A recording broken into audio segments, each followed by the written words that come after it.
Welcome to DNP India. Bihar में इस साल विधानसभा चुनाव होने वाले हैं, लेकिन राजद समेत कई विपक्षी पार्टियां कोरोना संक्रमण के चलते बिहार चुनाव को हटाने की मांग कर रही हैं। यहां तक कि एनडीए की सहयोगी लोजपा ने भी बिहार चुनाव टालने की मांग की है।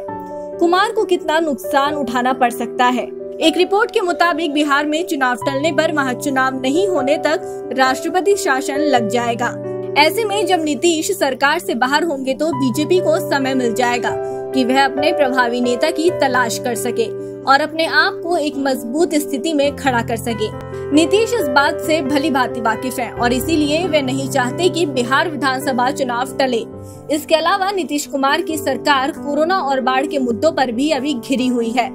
ऐसे में यदि चुनाव चले तो विपक्षी पार्टियां पारंपरिक तरीके से चुनाव प्रचार करते हुए इसका लाभ उठा सकती हैं। लेकिन अब महामारी के समय में जब जनसंपर्क बेहद सीमित हो गया है तो विपक्ष के लिए जनता को सरकार के खिलाफ लामबंद करना आसान नहीं होगा।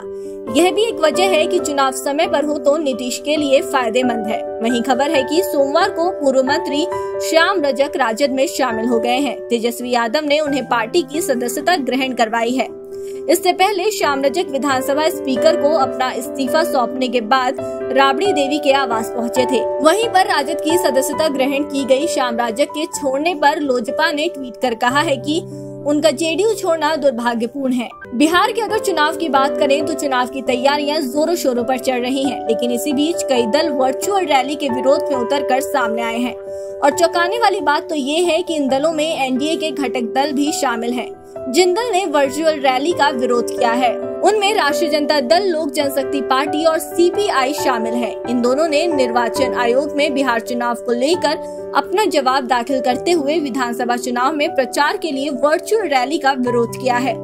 बिहार की प्रमुख पार्टियों में से 3 पार्टियों ने कहा है कि चुनाव प्रचार वर्चुअल रैली के जरिए संभव नहीं है। वहीं महीनों पहले से वर्चुअल रैली कर रही बीजेपी ने चुनाव प्रचार की इस तकनीक के सुरक्षित तरीके पर सहमति जताई है। बीजेपी ने इस नई तकनीक से रैली आयोजित की है, जिसमें गृह मंत्री अमित शाह जैसे दिग्गज नेता शामिल हो चुके हैं। दूसरी ओर चुनाव आयोग को भेजे अपने सुझाव में बीजेपी ने कहा है कि उम्मीदवारों की चुनाव खर्च सीमा बढ़ाई जानी चाहिए, जिसमें मास्क, साबुन, PPI किट और थर्मल स्क्रीनिंग का खर्चा भी शामिल होना जरूरी है। बीजेपी ने कहा है कि महामारी को देखते हुए चुनाव प्रचार और मतदान के दौरान पूरी सावधानी बरतने की आवश्यकता है। अब देखना ये होगा कि आने वाले समय में बिहार में राजनीति किस पटरी पर दौड़ेगी। क्या वक्त रहते चुनाव हो पाएंगे या वहां कुछ समय के लिए राष्ट्रपति शासन लग सकता है?